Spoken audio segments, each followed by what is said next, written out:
আসসালামু আলাইকুম গাইস, কেমন আছেন সবাই?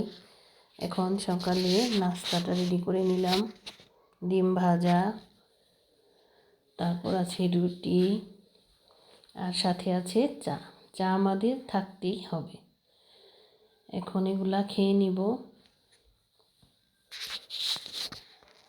তারপর আর সব কাজ করে নিব।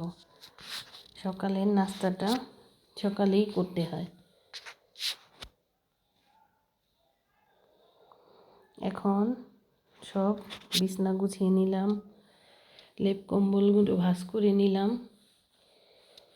এখন এগুলো সব পরিষ্কার করে নিলাম। তারপরে এই যে আমার ছেলের পড়ার টেবিল, এটা এলোমেলো হয়ে আছে, এটাও গুছিয়ে নিব। সব বই খাতা স্কুলে চলে গেছে উল্টাপাল্টা করে রেখে, এগুলো পরিষ্কার করে নিব।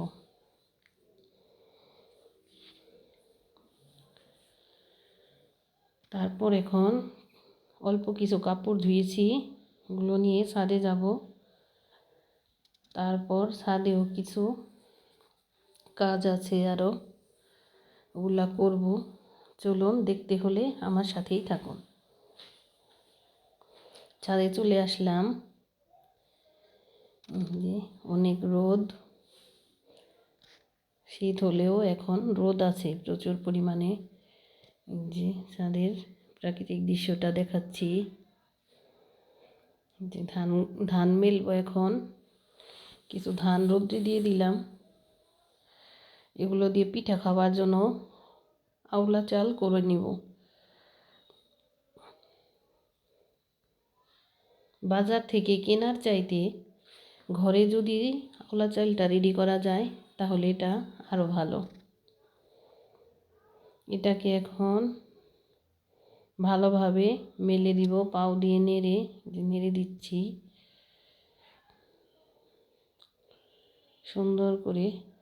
শুকানোর পর এটা ভাঙিয়ে আনবো, তারপর খুব সুন্দর চাল হবে।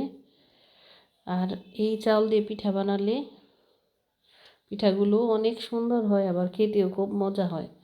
বাজার থেকে কেনা চাল দিয়েও হয়, কিন্তু আমার কাছে তেমন ভালো লাগে না।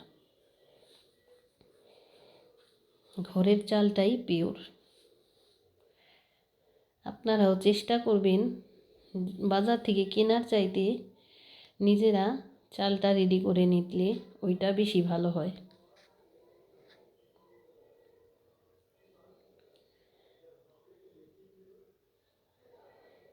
ধানগুলা নেড়ে দিচ্ছি বারবার, একটু পাতলা করে দিলে বেশি ভালো শুকাবে।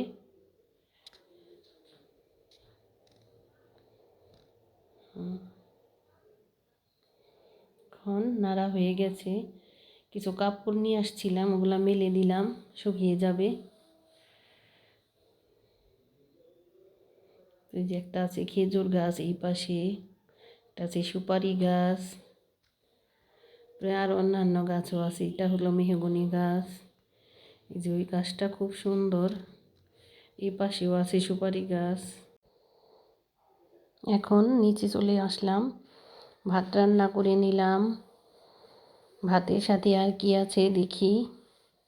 এখানে আছে মাছ, সেদিনের নওলা মাছ, এটা ভুনা করেছি পেঁয়াজ দিয়ে, টমেটো দিয়ে আর ধনেপাতা দিয়ে। খুব সুন্দর হয়েছে। এই মাছটা ছিল দেশি মাছ, অনেক মজা। আর এখানে রান্না করেছি আলু দিয়ে, কফি দিয়ে, সিম দিয়ে, বেগুন দিয়ে শুটকি মাছ, টমেটো, ধনেপাতা এগুলোও দিয়েছি, অনেক মজা হয়েছিল। এখানে প্লেট গ্লাস সবই রেডি আছে। এই ছিল আজকের মতো। আল্লাহ হাফেজ।